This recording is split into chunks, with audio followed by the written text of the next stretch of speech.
Assalamualaikum warahmatullahi wabarakatuh. Waalaikumsalam warahmatullahi wabarakatuh. Alhamdulillahirabbil wassalatu wassalamu ala asrofil anbiya'i wal mursalin wa ala alihi washabihi ajmain amma ba'du. Terima kasih Bapak-bapak, Ibu-ibu atas kehadirannya. Di sini saya mau menjalankan tugas dari modul 1.4 yaitu tentang budaya positif. Nah, dalam aksi nyata modul tersebut kami CGP diminta untuk mendesiminasikan atau pengimbasan, menyebarluaskan tentang materinya, yaitu materi budaya positif. Untuk itu mohon diperhatikan dengan baik. Oke, di sini desiminasi budaya positif saya mau Bagus Prasetyo. Budaya positif adalah budaya yang budaya positif di sekolah yaitu nilai dan kebiasaan di sekolah yang berpihak pada siswa agar dapat berkembang menjadi pribadi yang kritis, penuh hormat dan bertanggung jawab. Artinya apa? Budaya positif ini kita berpihak kepada siswa supaya anak itu menjadi berkembang. Jadi di dalam kurikulum Merdeka itu siswa menjadi patokan atau kita diminta untuk menuntun siswa. Kemudian perubahan paradigma. Perubahan paradigma itu artinya kita merubah mindset kita, pemikiran kita dari yang dulu menjadi yang terbarukan. Nah, apa saja dalam kurikulum Merdeka ini paradigmanya? Yaitu satu, untuk membangun budaya positif perlu disediakan lingkungan yang positif, aman dan nyaman agar siswa dapat berpikir, bertindak dan mencipta dengan merdeka. Untuk paradigma yang dulu mungkin sudah bagus, tapi untuk prakteknya itu kita hanya mengajar siswa saja. Tapi untuk kurikulum Merdeka ini kita diminta atau dituntut untuk membuat lingkungan yang positif, aman, nyaman supaya anak menjadi berpikirnya kritis dan merdeka. Intinya yaitu merdeka. Kemudian lazimnya disiplin dikaitkan dengan kontrol. Dalam hal ini kontrol guru dapat menghadapi siswa. Kemudian contoh budaya positif.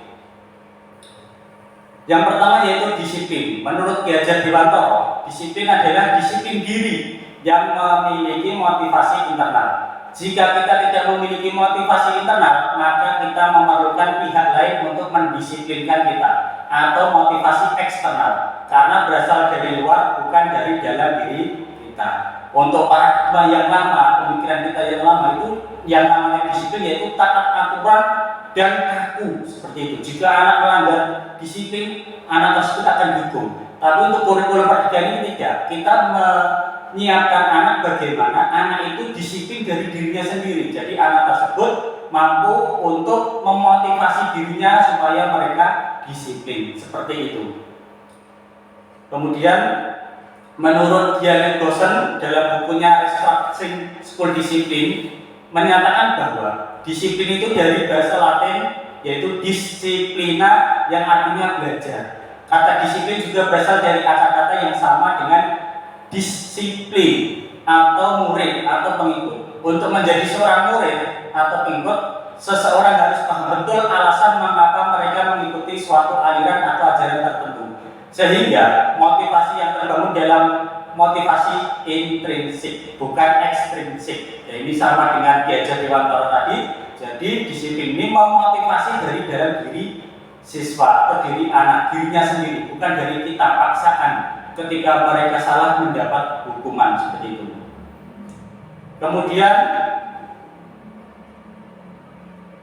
kesimpulan dari disiplin sebagai pendidik, tujuan kita apa?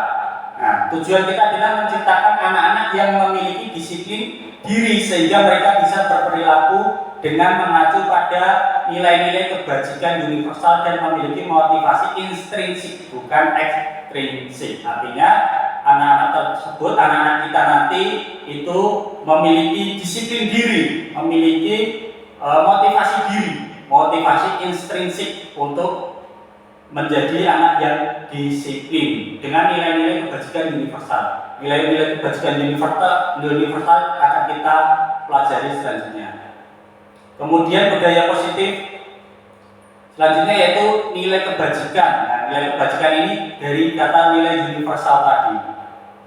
Nilai kebajikan universal berasal dari nilai-nilai kebajikan yang disepakati bersama, lepas dari suku, bangsa, agama, bahasa maupun latar belakangnya.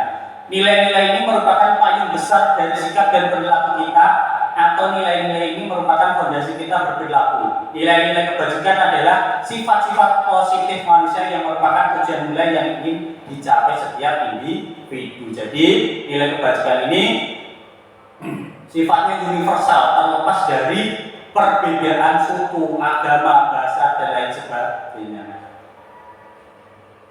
Nah, di sini dalam saya mempelajari di guru penggerak itu nilai kebajikan ada 6. Nah, di dalamnya yaitu yang pertama profil pelajar Pancasila. Tentu saja ini nilai yang ada pada kurikulum Merdeka, yaitu beriman, bertakwa kepada Tuhan Yang Maha Esa, berakhlak mulia, mandiri, bernalar kritis, berkebinekaan global, bergotong royong, dan kreatif. Kemudian ada lagi nilai kebajikan dari IBO Primary Years Program atau PYP. Nah, Bapak Ibu bisa perhatikan ya. Itu dari PPT yang saya berikan, mohon maaf agak kurang jelas. Mungkin nanti bisa saya bagikan atau berikan lewat filenya seperti itu. Nah, ini kemudian selanjutnya yaitu nilai dari 9 pilar karakter Indonesia Heritage, kemudian petunjuk seumur hidup, kemudian nilai The 7 Essential Virtues, dan terakhir The Virtus Project atau proyek nilai-nilai kebajikan. Nah, nilai-nilai kebajikan ini nanti akan menjadikan kita sebagai acuan, nanti kita akan membuat yang namanya keyakinan kelas, gitu, seperti itu Bapak Ibu. Kemudian yang selanjutnya untuk budaya positif yaitu motivasi. Nah, ini bagaimana Diana dosen dalam bukunya tadi menyatakan 3 motivasi perilaku manusia, yaitu 1 untuk menghindari ketidaknyamanan atau hukuman. Nah, motivasi anak ataupun kita sebagai manusia itu yang pertama yaitu ketidaknyamanan atau hukuman. Dengan hukuman itu biasanya kita menjadi termotivasi, tapi itu motivasi yang kurang tepat. Selanjutnya motivasi untuk mendapatkan imbalan atau penghargaan dari orang lain. Ini juga ketika kita mendapatkan imbalan kita termotivasi dengan penuh semangat, tapi ini keliru Bapak Ibu, kurang tepat. Ini biasanya kalau di sekolah yang kemarin-kemarin itu ada yang namanya bintang prestasi, terus ada senyum seperti itu. Nah, itu kurang tepat gitu ya. Jadi nanti bisa ditambahkan lagi. Kemudian untuk menjadi orang yang mereka inginkan dan menghargai diri sendiri dengan nilai-nilai yang mereka percaya. Nah, ini nilai yang menurut kami itu paling tepat, yaitu dengan nilai-nilai yang mereka percaya sehingga mereka termotivasi. Nah, dengan motivasi ini, nilai-nilai yang dipercaya tadi, maka nanti kita akan bagaimana cara membuat keyakinan kelas seperti itu Bapak Ibu. Kemudian, nah ini ada hukuman, konsekuensi, dan restitusi.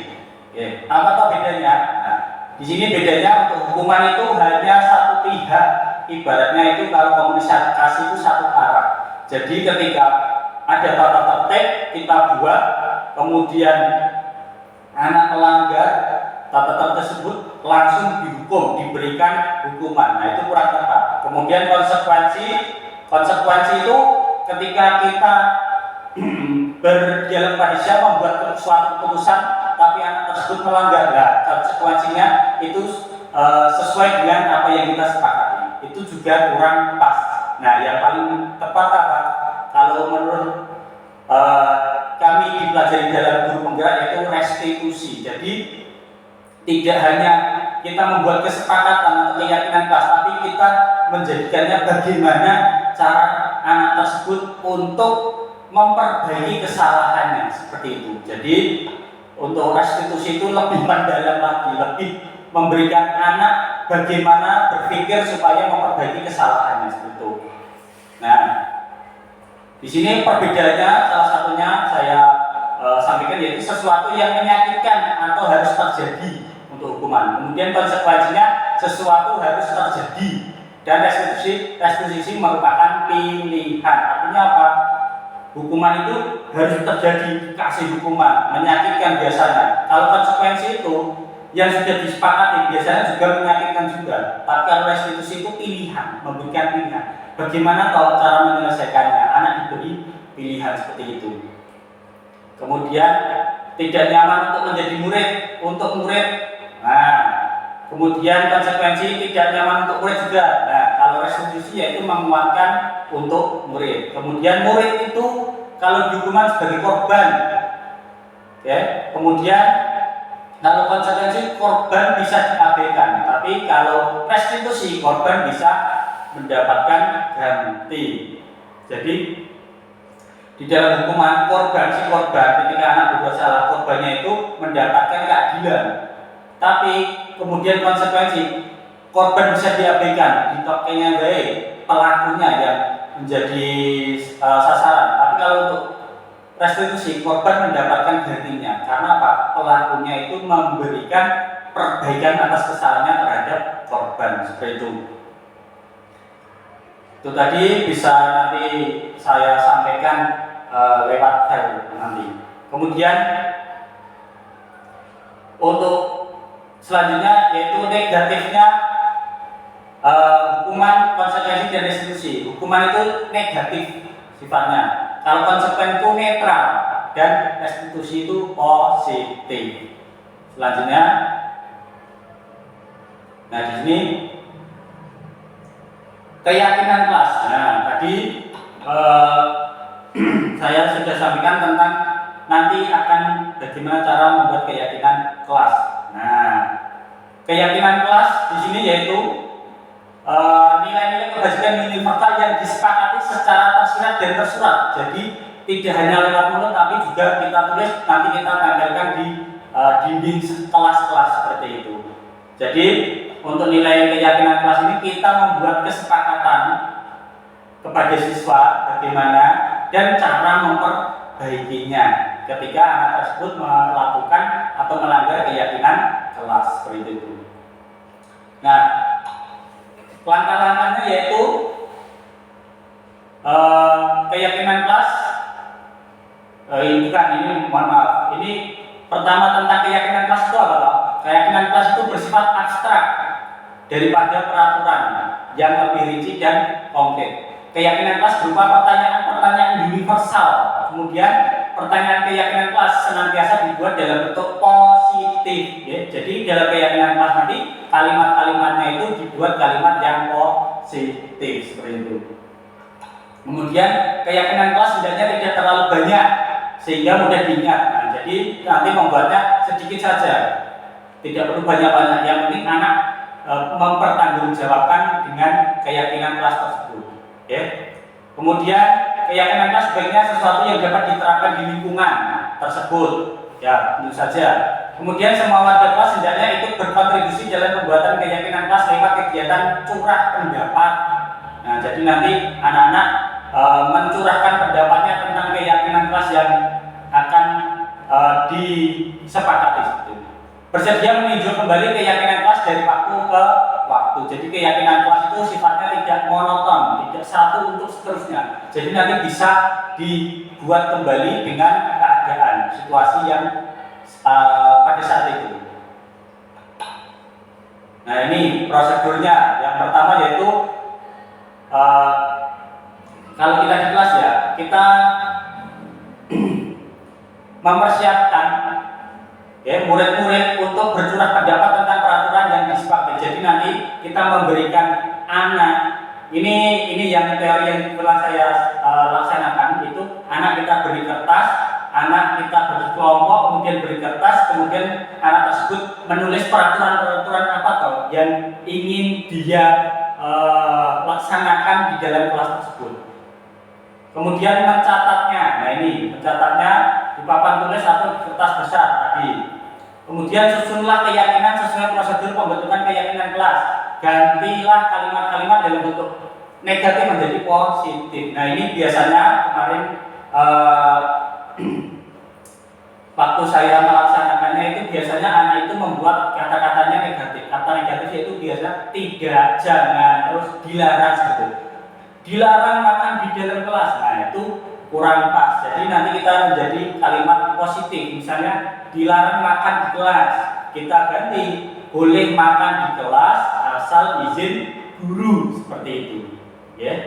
Itu merubah kalimat negatif menjadi positif. Nah, dalam keyakinan kelas di langkah ketiga ini kita sudah bisa membuat kalimatnya lah, yaitu kita yang tempelkan di dinding kelas nanti yang seperti itu. Tapi untuk menambah keyakinan kelas lagi untuk anak-anak, nah itu ada langkah selanjutnya, yaitu meninjau kembali daftar surat pendapat yang sudah dicatat. Tadi peraturan-peraturan yang positif tadi diulas kembali, ditinjau kembali seperti itu. Kemudian kita masukkan ke dalam nilai-nilai universal tadi. Kan tadi sudah saya sampaikan nilai-nilai universal tadi seperti itu. Kemudian kita meninjau lagi kepada anak-anak tentang keyakinan kelas tersebut tampak atau tidak tampak. Maksudnya apa? Membandingkan. Itu tabel T. Jadi tampak tidak tampak. Dari tampak itu keyakinan yang benar. Misalnya anak makan di kelas izin guru. Nah, yang tidak tampak apa?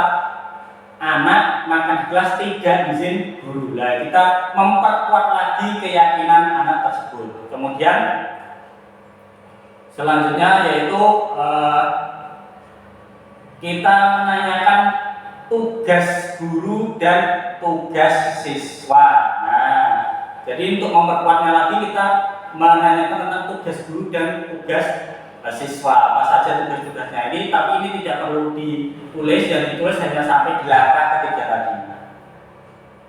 Nah ini foto-foto dokumentasi dari saya kemarin waktu melaksanakan keyakinan kelas. Kemudian selanjutnya kebutuhan dasar manusia. Nah, dalam kebutuhan dasar manusia itu ada 4, yaitu kasih sayang dan rasa diterima, kebebasan, kesenangan, dan penguasaan. Kebutuhan bertahan hidup yang pertama, yaitu kebutuhan bertahan hidup merupakan kebutuhan yang bersifat fisiologis untuk bertahan hidup. Misalnya kesehatan, rumah, dan makanan. Kebutuhan biologis sebagai bagian dari proses reproduksi termasuk kebutuhan untuk tetap bertahan hidup. Nah ini kebutuhan dari manusia, salah satunya yaitu kebutuhan bertahan hidup. Kemudian kebutuhan selanjutnya yaitu kebutuhan kasih sayang dan rasa diterima. Kebutuhan untuk disayang dan diterima meliputi kebutuhan akan hubungan dan koneksi sosial, kebutuhan untuk memberi dan menerima kasih sayang, dan kebutuhan untuk merasa menjadi bagian dari suatu kelompok. Kebutuhan ini juga meliputi keinginan untuk tetap terhubung dengan orang lain seperti teman, keluarga, pasangan hidup, teman kerja, binatang peliharaan, dan kelompok di mana kita bergabung. Kemudian kebutuhan selanjutnya yaitu penguasaan atau kebutuhan pengakuan atas kemampuan. Kebutuhan ini berhubungan dengan kekuatan untuk mencapai sesuatu, menjadi kompeten, menjadi terampil, diakui atas prestasi dan keterampilan kita, didengarkan dan memiliki rasa harga diri. Kemudian kebutuhan yang terakhir yaitu kebebasan. Nah, kebutuhan untuk kebebasan adalah kebutuhan anak akan kemandirian, otonomi, memiliki pilihan dan mampu mengendalikan arah hidup seseorang. Jadi sebagai guru kita sebaiknya mampu memberikan empatnya kebutuhan dasar anak. Ada kasih sayang tadi, kita memberikan kasih sayang kepada anak. Kemudian pengakuan ketika anak berbuat hebat, kita beri apresiasi. Kemudian kebebasan anak, kita beri pilihan. Seperti tadi keyakinan kelas, anak kan membuat kebebasan sendiri, peraturan apa toh yang ingin dicapai siswa tersebut. Tentu saja kebebasan ini tidak kebebasan yang mutlak. Jadi kebebasannya kita arahkan supaya tidak kebablasan seperti itu. Kemudian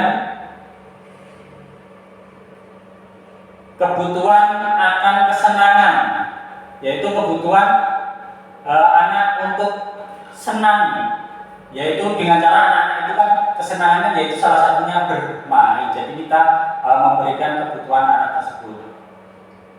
Selanjutnya 5 posisi kontrol. Nah, ini 5 posisi kontrol itu apa? Ini posisi kita sebagai guru dalam mengontrol atau menuntun siswa. Itu ada 5 seperti itu. Yang pertama yaitu penghukum. Seorang penghukum bisa menggunakan hukuman fisik maupun verbal.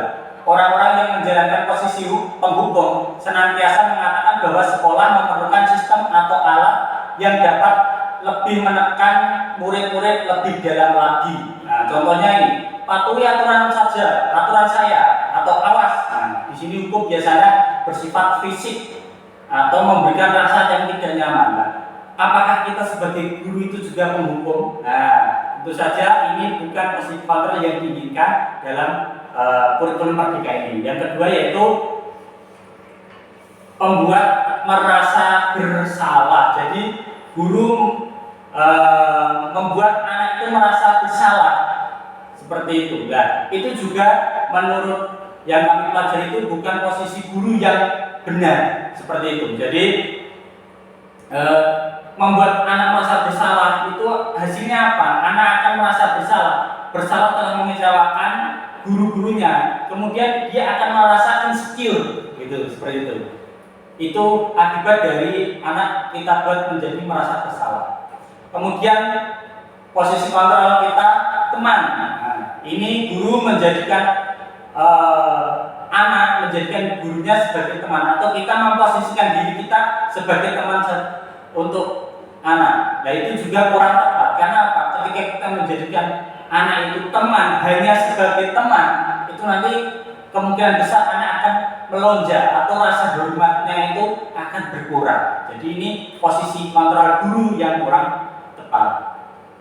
Kemudian selanjutnya yaitu posisi pemantau. Nah, ini sudah menjadi minimal kita sebagai seorang guru itu berada di posisi pemantau seperti itu.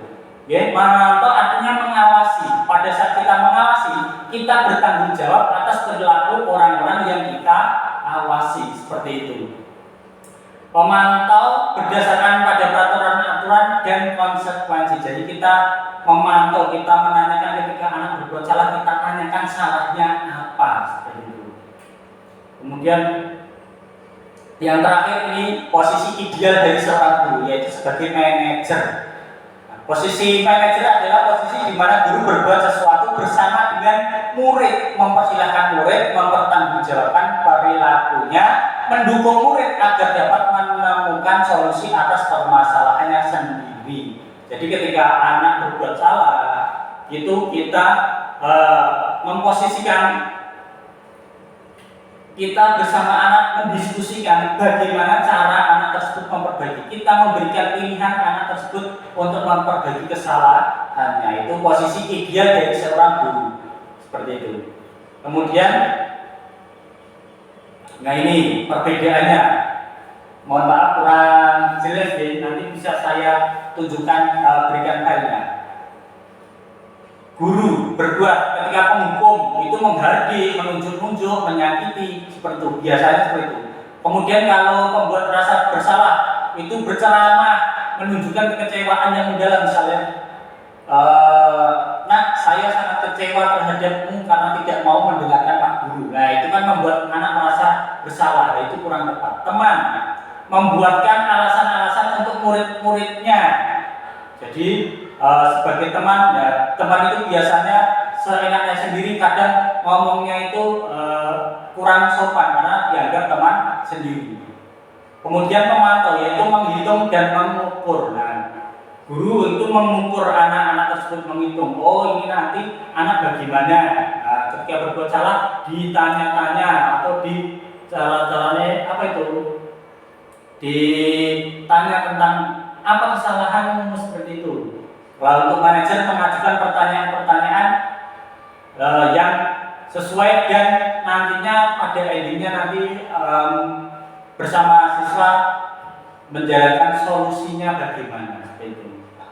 Nanti ini bisa saya berikan ke Bapak Ibu filenya. Kemudian yaitu segitiga restitusi. Nah, segitiga restitusi ini adalah fokus untuk menyelesaikan permasalahan yang pada anak. Itu ada langkahnya yang disebut segitiga restitusi. Yang pertama yaitu menstabilkan identitas. Kedua, menanyakan memvalidasi tindakan yang salah. Ketiga yaitu menanyakan keyakinannya. Tahap pertama yaitu menstabilkan identitas. Nah, ini ketika anak bersalah, misalnya anak memukul temannya nangis. Nah, anak yang salah tersebut kita tanyai, kita memberikan motivasi dulu, kita memberikan dukungan dulu. Misalnya kamu tadi memukul si A ya, nggak apa-apa, dulu Pak Guru juga pernah, tetapi bagaimana kita untuk mempertanggungjawabkannya gitu. Jadi anak diberikan motivasi supaya dia tidak merasa ketakutan terlebih dahulu, karena ketika anak merasa ketakutan itu dapat menjadikan anak tersebut menjadi pembohong, seorang pembohong, salah satu akibatnya seperti itu. Kemudian validasi tindakan salah, kita menanyakan tentang kesalahannya itu apa, seperti itu.